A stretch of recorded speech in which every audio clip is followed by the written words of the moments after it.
हामीले जुन Asian life इन्सुरेन्सबाट लगभग 70-72 जनाको जम्बो टिम मेटा होलिडेबाट थाइल्यान्ड ब्याङ्कक पटैया सहर लगायतको यो 5 दिने भ्रमण जुन प्याकेज थियो, जसमा हाम्रा एसियन लाइफका कर्मचारी साथीहरू लगायत बिमा एजेन्सी कर्मीहरूको उपस्थिति थियो। यो भ्रमण चाहिँ एकदमै फलदायी र मनोरञ्जनात्मक र सन्देशमूलक लगायत समग्रमा ज्यादै नै रमाइलो किसिमको भ्रमण भयो।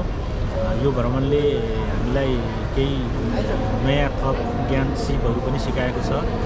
हामीले थाइल्यान्डमा गएर त्यहाँको अनुशासन, त्यहाँको रुल्स नियम चाहिँ त्यहाँको पब्लिकले मानेको, फलो गरेको त्यो कुराहरू अनुकरणीय छ। लगायत मेटा होलिडेले यत्रो जम्बो टिमलाई व्यवस्थापन गरेर होटलदेखि खाना राम्रो व्यवस्थापन गरेर नेपालसम्म ल्याउन जुन कुनै पनि बिरामी नभइकन ल्याउन सफल भएको, यसमा हामी उहाँहरूलाई पनि धेरै धन्यवाद साथै बधाई पनि दिन चाहन्छु। Thank you.